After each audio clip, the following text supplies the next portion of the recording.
गेल्या 3 महिन्यांपासून मुख्यमंत्री माझी लाडकी बहीण योजनेच्या ज्या काही पात्र महिला असतील त्या मार्च हप्त्याच्या प्रतीक्षेत आहे। मार्चचा हप्ता अजूनपर्यंत जमा झालेला नाही। मार्च संपला, त्यानंतर एप्रिल संपला, आज मे महिन्याची 9 तारीख आहे।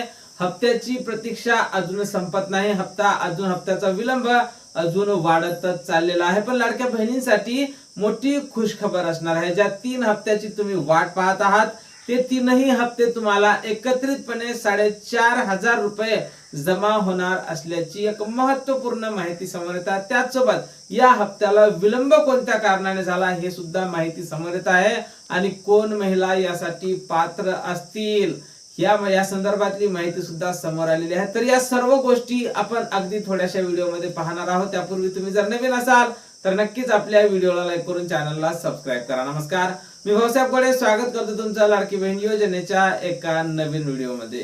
तर सर्वप्रथम लाडक्या बहिणींचा सर्वात मोठा आणि महत्त्वाचा प्रश्न म्हणजे मार्च महिन्याचा हप्ता कधीपर्यंत जमा होईल, कारण आतापर्यंत मार्चचा हप्ता जमा व्हायचा आहे। म्हणजे मार्चचा हप्ता हा 21वा हप्ता आहे, त्यानंतर एप्रिल 22वा आणि जो मे महिना चालू आहे तो 23वा हप्ता आहे। त्यामुळे 3ही हप्ते हे एकत्रितपणे जमा होणार असल्याची माहिती आता प्रसार माध्यमांवर ट्रेंड करत आहे। म्हणजे 3 हप्ता जर एकत्रितपणे जमा झाले तर 4,500 रुपये एकत्रितपणे लाडक्या बहिणींना मिळणार आहे आणि ही लाडक्या बहिणींसाठी मोठी खुशखबर असणार आहे। आणि माझ्या मते तरी 3 हप्ते हे एकत्रितपणे मिळालाच पाहिजे, कारण 2 हप्ते वितरणाला फार विलंब झालेला आहे। या अगोदर हप्ते वितरणाला एवढा विलंब कधीही लागलेला नव्हता। आता 2 महिने संपलेले आहे।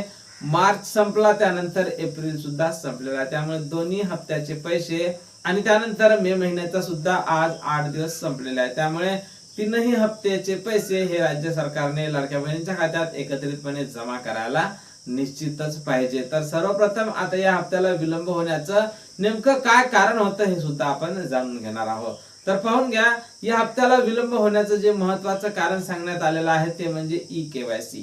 30 एप्रिल पर्यंत ई-केवायसी दुरुस्तीची संधी ही तुमच्यासाठी देण्यात आली होती। त्यानंतर ती केवायसीची संधी जरी संपली असेल पण त्याचे जे डॉक्युमेंट चेकिंग करणे आहे ते अजूनपर्यंत सुरू असल्याची माहिती समोर येत आहे।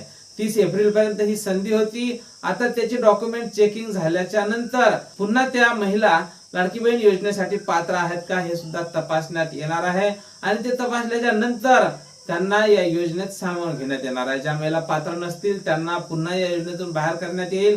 केवायसी जरी केली असेल पण त्या जर पात्र नसतील तर त्यांना निश्चितच या योजनेतून बाद करता येणार आहे। पण ज्या महिला पात्र असतील त्यांना नक्कीच या योजनेचा आता लाभ होणार आहे। आणि सर्वात महत्त्वाचा मुद्दा म्हणजे ई-केवायसीचाच मुद्दा होता आणि याच महत्त्वपूर्ण कारणामुळे या हप्त्याला विलंब झाला असल्याची माहिती समोर येत आहे। म्हणजे ज्या महिलांना फेब्रुवारी पर्यंतचे हप्ते सुरळीत मिळाले त्या महिलांना तर समोरचा हप्ता मिळणारच आहे, पण ज्या महिलांनी ई-केवायसी केली होती परंतु त्यांना लाभ मिळालेला नव्हता तर अशा महिलांना आता इथून समोरचा लाभ हा सुरळीतपणे मिळणार आहे। त्यानंतर लाडक्या बहिणींनो, सर्वात महत्त्वाचा मुद्दा म्हणजे 3ही हप्ते हे एकत्रित येतील काय, तर शक्यतोवर 3 हप्ते एकत्रित येणार असल्याचं बोलल्या जात आहे। पण हे सुद्धा पाहावं लागणार आहे की 3 हप्ते एकत्रितपणे देतील काय। तर या हप्त्याच्या वितरणासंदर्भात आम्ही वरिष्ठांकडून माहिती घेण्याचा प्रयत्न करतच आहोत। त्यानंतर सर्वात महत्त्वाचा मुद्दा की हप्ता हा कधीपर्यंत जमा होईल। तर सध्या तरी पाहून घ्या लाडक्या बहिणींनो, आज 9 मे आहे।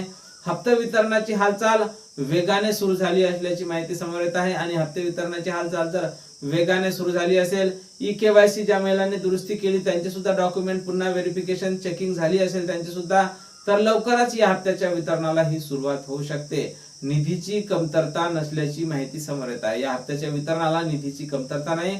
या अगोदरच मार्च महिन्यातच अर्थसंकल्पीय अधिवेशन होतं, त्या अर्थसंकल्पीय अधिवेशनातच पुढच्या 1 वर्षासाठी लागणाऱ्या निधीची तरतूद केली असल्याची माहिती राज्याचे मुख्यमंत्री देवेंद्र फडणवीस साहेब त्यांनी दिली होती। त्यामुळे निधीची कमतरता नाही, पण जसे काही डॉक्युमेंट व्हेरिफिकेशन होऊन जाईल, ज्या महिला पात्र असतील त्या पात्र ठरेल आणि अपात्र महिलांना पुन्हा या योजनेचा लाभ मिळणार नाही।